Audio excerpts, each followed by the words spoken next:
या वर्षी आमच्या गोविंदा पथकाला मान मिळाला दापोलीच्या राजाच्या पाठपूजनाला मानवंदना देण्याचा। नमस्कार मंडळी, तर आज होतं दापोलीच्या राजाचं पाठपूजन। ठरल्याप्रमाणे सर्वजण आम्ही काळकाई मंदिरामध्ये भेटलो। काळकाई देवीला गाराणं घातलं, तिला नारळ दिला आणि नंतर आमचा सुरू झाला वॉर्मअप झाल्यानंतर आम्ही निघालो दापोलीच्या राजाच्या पाठपूजनाला।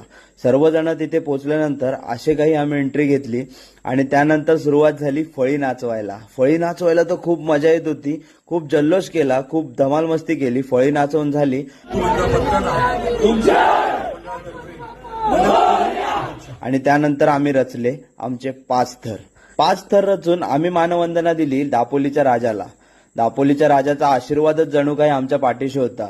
जे काही आमचे प्रॅक्टिसमध्ये घडत नव्हते ते तिथे पाठपूजनाला घडले। म्हणजे आमचे 3 एक्के कडकरित्या उभे राहिले। 3 एक्के कडक लागून उतरल्यानंतर आमच्यामध्ये असा काही जल्लोष संचारला की आम्ही इतके बेफान होऊन नाचू लागलो।